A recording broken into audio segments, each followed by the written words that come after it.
Бишкеке представили проект надземного транспорта, хотят построить монорельс. Об этом сообщили в пресс-службе столичного муниципалитета.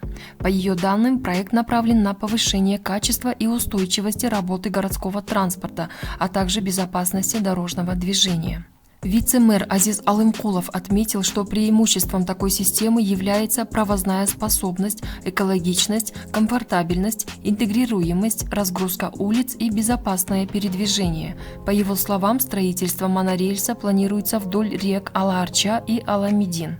По проекту общая протяженность монорельса составит 37 километров, число линий – 2. Вместимость вагона от 150 до 180 пассажиров, высота монорельса 5-7 метров.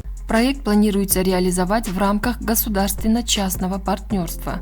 Вице-мэр подчеркнул, что в мэрии понимают, что это дорогостоящий и долгосрочный проект, но надо двигаться вперед и интегрироваться в современное будущее.